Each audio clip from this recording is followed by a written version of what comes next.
Alright, how's everybody doing? Welcome to another review. This time, one of the most wait, can a camera be drama? One of the most drama-filled cameras, the EOS R. And I want to know for myself, is there merit behind all this outrage about this camera?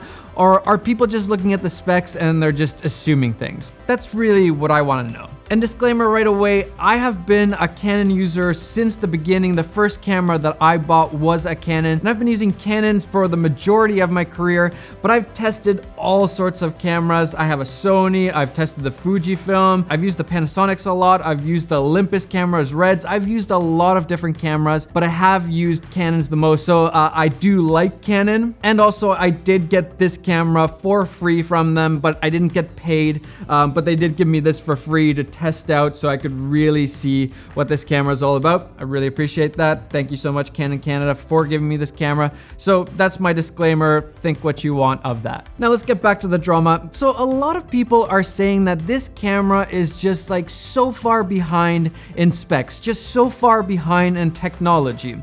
And this kind of reminded me of something that happened in the past. And it was when the C300 came out, the Canon C300, it's a cinema camera. And I remember when that camera came out, the specs were so like lackluster. It basically just did 24 1080, that's it. It didn't really do anything else. And a lot of people mocked it and thought it was a stupid camera and it was way too expensive for what you were getting. And other cameras like the FS700 had better specs, more frame rates, all these different things. But it was really interesting to see that the C300 became the most rented camera at that point.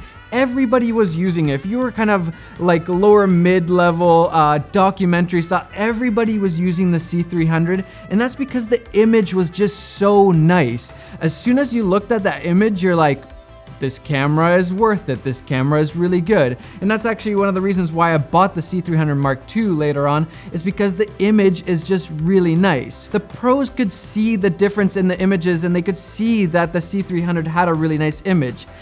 But I'm not so sure that this kind of strategy works for this lower end, cheaper cameras compared to the cinema cameras, low end. You know what I mean.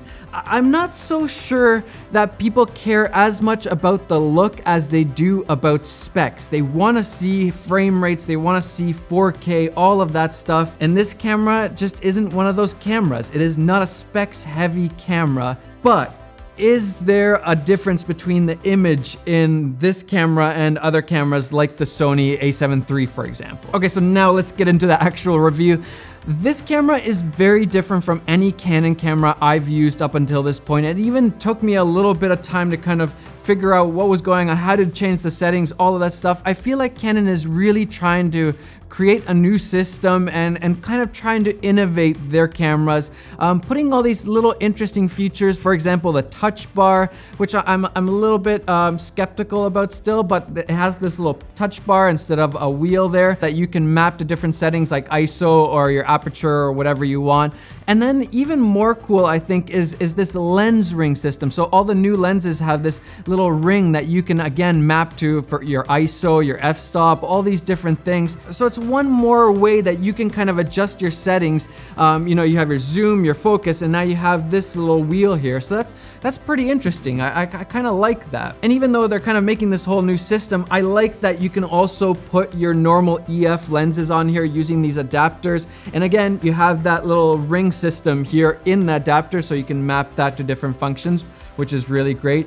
And even better than this adapter is the one with a variable ND. So it has a built-in variable ND, this little wheel that you can spin. I don't have it right now. Apparently they're still really rare. There's not too many of them out there yet. But that to me will be massive. That's like a really, really nice thing that I'm gonna like a lot. Having that little ND filter straight in here so I don't have to put variable NDs on the outside of the lens. The lens cover is really cool. So when you take off the lens, it has this little door that closes on the sensor so you don't get a whole bunch of dust and stuff in there. I really like that. That's really cool. Flip LCD screen. Flip LCD screens are just the best thing ever. And this is not just a YouTuber, I want to take selfies of myself thing. This is good for any kind of filmmaking, whether you're on a gimbal, super helpful. You're trying to get really low, get those shots so you can actually see what you're filming. And we've all been in that place where we're trying to take a photo, either really low or really high, and you can't really see the screen, so you're just guessing on the framing and the focus. Flip LCD screen, you can take high, you can take low photos, video, anything you want really. I just think it's a great feature. It should be on every single camera. No dual card slots, but for me this isn't really a big deal. I've actually never really used dual card slots except for when I'm filming documentaries, very long format stuff. But other than that, I've never used it on the Sony a7 III, so that's not a big thing for me, but for others, it is a big thing. Battery life is great. I filmed for about 2-3 hours and it only used about half the battery, so that's really great. But let's get into the actual nitty-gritty of what does the image look like, because that's gonna really kind of make or break this camera, I think. How good is the image? Is it like the C300 back in the day, or is it just, you know, no specs and no good image either? Let's find out. So let's start off with 4K, and it looks really, really nice. The 4K image to me is really nice. It's a really beefy codec. I think it's 480 megabits per second, so that's really heavy, really nice quality codec. Just to put that into perspective, the Sony only does 100 megabits per second in 4K, so this is a really nice codec, and it looks really good. Like, the colors are just beautiful. The log profile is really nice. It's not as much dynamic range as the Sony's, for example, but it's a really nice log profile. It's really easy to work with. If you're scared of log, this is probably one of the best log profiles to start with. It's just really easy to grade. You could pretty much just slap on the same preset onto all the footage and just minor tweaks. There was never a time where I was having to spend a lot of time making the colors look good, making sure the exposure is right. It's just a really nice codec, but there is a massive crop. So on the 4K, I think it's a 1.7 crop, and that's a really big downer for me. And that probably means that I'll rarely actually shoot in 4K on this camera, even though it is a really nice image. I just like getting those nice wide shots, and with 1.7 crop, it's really hard. Plus, not to mention the shallow depth of field, there just isn't as much when you're cropped in like that. So to me, this is a really big downside in the 4K department. But the image is great, the log profile is great, and I love that you can film and log, but then be watching it in Rec 709, so you can see what the colors, the exposure, what the saturation is gonna look like, even though you're filming in a flat log profile. That's really nice. It just makes it so much nicer to film, because it already looks kind of nice in the LCD screen and not just this gross gray flat colors, and it just makes it easier too. Then moving on to 1080, this is probably what I would use in this camera most of the time. I really see this as a vlogging camera because of the fact that it has a flip LCD screen, great log profile, really nice color science, and then great autofocus. This to me seems like one of the best vlogging cameras out there.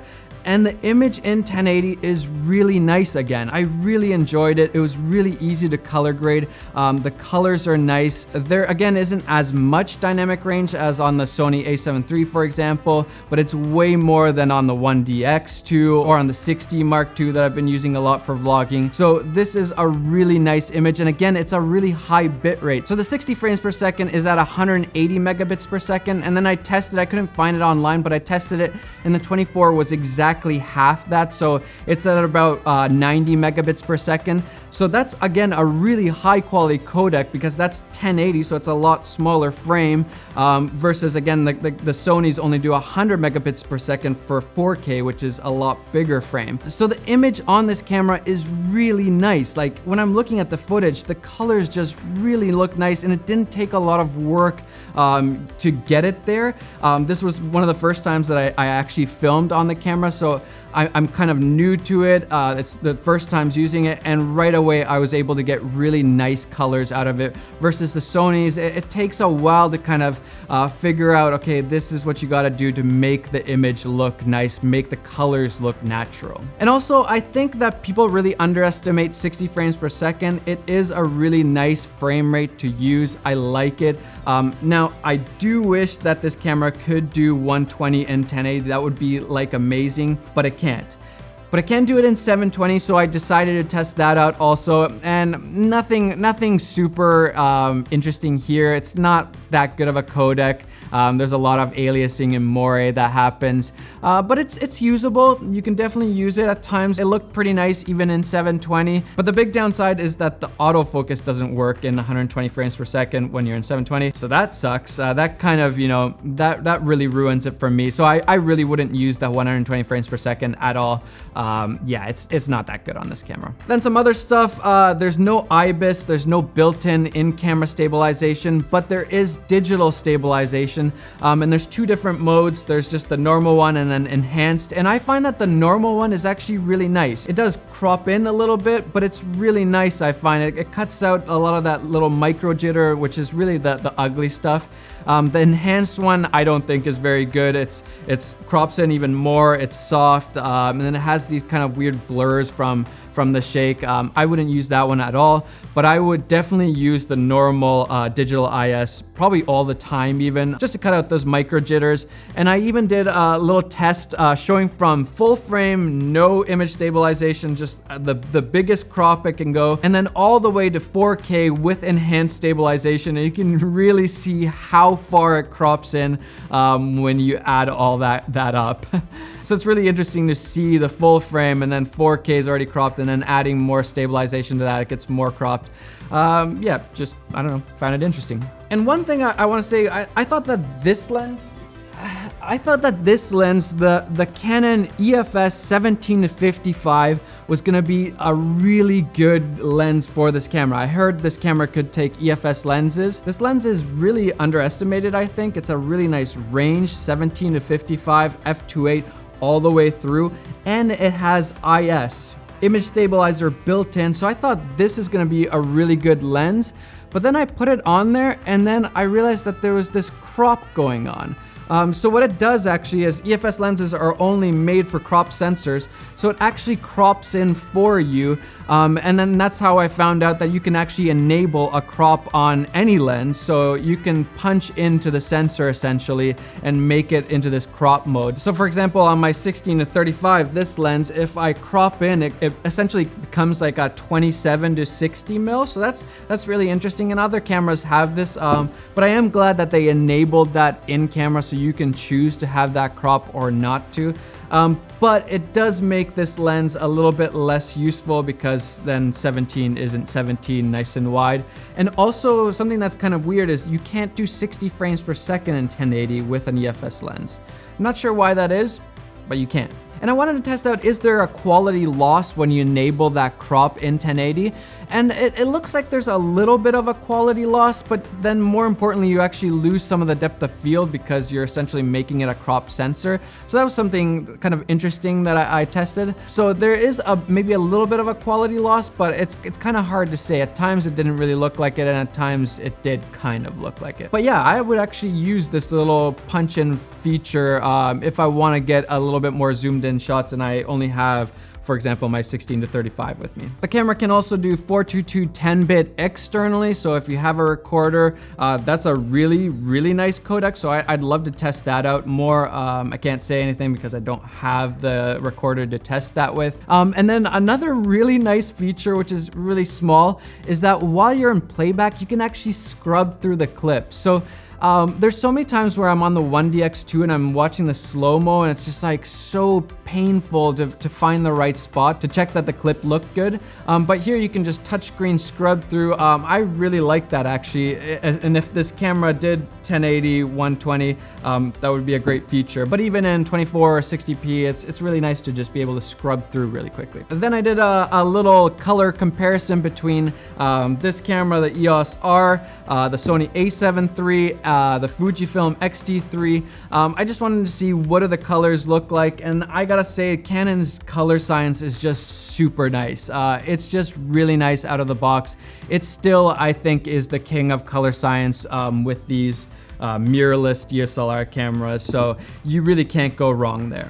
And then I did a little low light test against the Sony a7 III. No surprise there, the Sony is just much better in low light. It's not horrible, the EOS R, but it's not a low light beast either, I wouldn't say. The Sonys are definitely better in low light. Built-in time-lapse mode, that's really great. And then let's talk about some of the negatives that I really don't like. And first off, the 4K crop, big negative for me. I'm not down with that.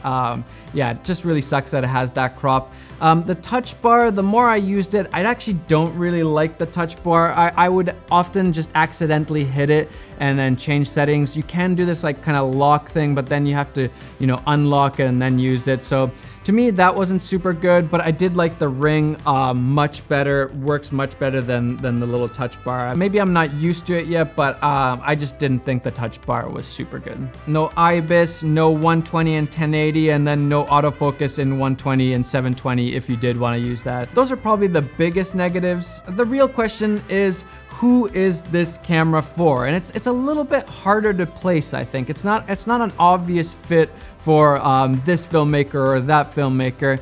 But I would say that it's more of a stills camera. It's kind of like a 5D4, I think, just with some nice added benefits like the flip LCD screen, for example. But it also is a really nice vlogging camera, and I'm gonna have to test this out more for vlogging. I've done one video kind of vlogging with it and it worked really great, but this might actually be one of the best, if not the best vlogging camera. Again, with the flip LCD screen, the great color science log, so you got more dynamic range, and then the autofocus. It's kind of built for a vlogger. But with two caveats. One is that you don't need 120 frames per second, and then the other one is that you don't care about 4K. If you're okay with not having those two things, this is, in my opinion, right now, the best vlogging camera. Just because it's so easy to use and the image is so nice. But for me, it is a little bit tricky because I do love 120 frames per second a lot. So I don't really know. I'm gonna have to use this camera more to see, is it for me? Is it gonna be able to replace, for example, the Sony a7 III? It's a really interesting question. I think only time can tell. And the answer to the question that I kind of posed in the beginning with the C300 and all that, is the image really nice? A lot nicer in this camera than other cameras, that it can kind of compensate for the lack of specs. And I think in some ways, yes. Again, if you don't need 4K and you don't need 120 frames per second, this image is really, really nice. Straight out of the box, straight out of the camera, really easy to work with. And I think for a lot of people, that matters more than 120 frames per second. But I could be wrong. I could totally be wrong, and people just care about slow motion, having 4K, those kinds of things more. For me, I've been shooting a lot of my videos in 1080, so I think I'm gonna try to vlog with it, and I'll find out. Is it a good camera for me? Anyways, that is the Canon EOS R. Very interesting camera, a lot of kind of drama around this, a lot of people angry about the lack of specs. I recommend that you try it out. Try this camera out, find out for yourself. Don't just listen to the haters, the angry people that are just so angry. I don't know why they get so angry. Try it out for yourself, test it out. Maybe you'll like it, maybe you won't. Yeah, you gotta test it out. All right, that's it for this review. This is probably a really long review again. There's just so much to talk about always. If you enjoyed this video, hit that like button and subscribe to the channel, and I guess I'll see you guys in the next video. Bye.